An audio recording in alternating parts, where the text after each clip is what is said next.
صباح الخير عليكم، مرحبا بكم في قناة نادية كويزين. ان شاء الله تكونوا كامل بخير. الوصفة تاع اليوم جبت لكم لسان الطير بالدجاج. بسم الله. المكونات تاعها: عندنا لسان الطير، عندنا طراف تاع الدجاج، عندنا كمية مليحة من الحميصة، وعندنا حبة بصل كبيرة، ولي زيبيس عندنا العكري، عندنا فلفل الكحل، عندنا الكركم، عندنا راس الحانوت، عندنا الزنجبيل، عندنا القرفة، وعندنا شوية ملح، وعندنا مغرفة طوماطيش تاع الباطا. بسم الله.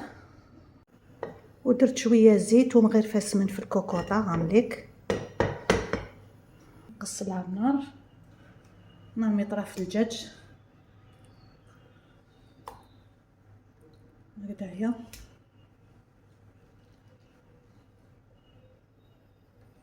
نخلوهم شويه في ديك الزيت والسمن، ومن بعد باش نعمر بصل. الدجاج انا خليته حمر لي مليح في الزيت والسمن، شغل ياخذ لك اللون هكذايا، من بعد باش نرمي البصل.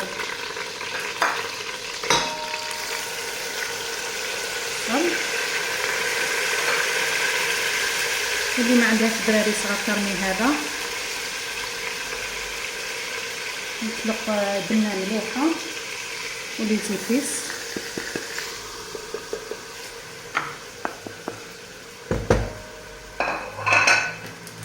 عندنا مغرفه الطوماطيش،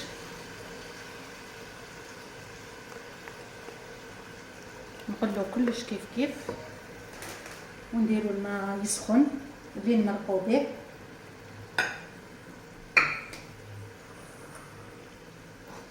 كنت سبقت ودرتها بيضة في القناة باللحم المفروم والعظمة مغليين، هذيك تاع الربيع وهذه تاع الشتا، تجي مرقة حمرا سخونة.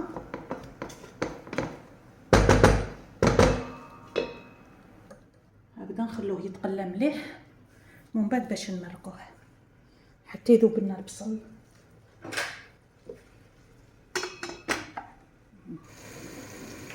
نضوك نمرقها بعد ما ذاب لي البصل مليح هكذايا.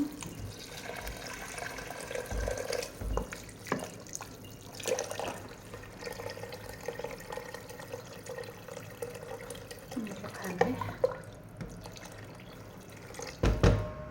ونرمو كمية مليحة من الحميصة، تجي فيها غير الحميصة هذه. واحد 10 دقائق هكذاك ونحلو لها. انا راني حليت عليها بعد 10 دقائق، الحميصه تخلها طياب مع الدجاج. هكذا نزيد لها مغرفه طوماطيش. انا دوك هنا البلاره هذه اللي شللتها باش ما نرميش الطوماطيش هكذايا، مغرفه. ونزيد نمرق، الماء يكون مغلي.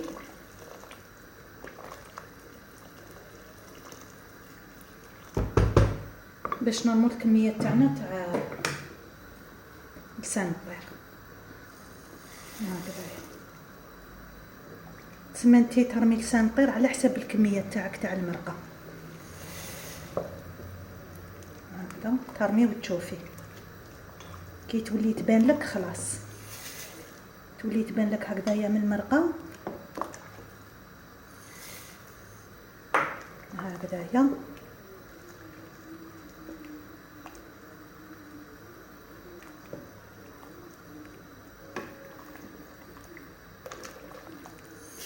انا حنكملها نقصها شويه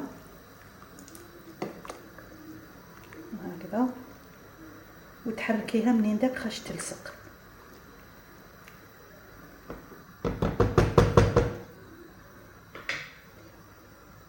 ما تخليش عليها النار قويه بزاف، فوق المتوسطه شويه، خاطش ما نسحقوهاش تنشف، نسحقوها طيب لنا غير بالعقل، خاطش لا قوينا لها النار تنشف وما طيبش كيما قلنا. وحركيها منين داك هكذايا.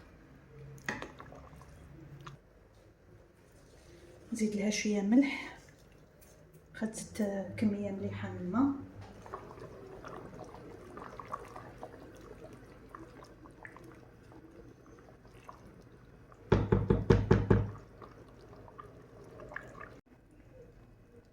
راهو كلش طاب لي هنايا، خلاص وجدت لي. وكما قلت لكم دائما خلوا شويه ما مغلي قدامكم، بالك تخصها شويه ولا تنجمي تزيدي. هايليك شوفوا كيفاش جات. وقلت لكم كثروا الحميصه، شغل تجي كي تاكليها تجي تقريبا حبه بحبه الحميصه. هايليك. وهذا واش يوالم في الشتاء، هذه وصفات سخونين دافيين. هايليك. نزيدوا لها شويه قرفه من الفوق. نتمنى الوصفه هذه تكون عجبتكم، فكره تاع عشاء ولا تاع فطور. ما تنسونيش بالجيم والبارطاج وكومونتير شباب من عندكم، والى وصفات ما خير ان شاء الله.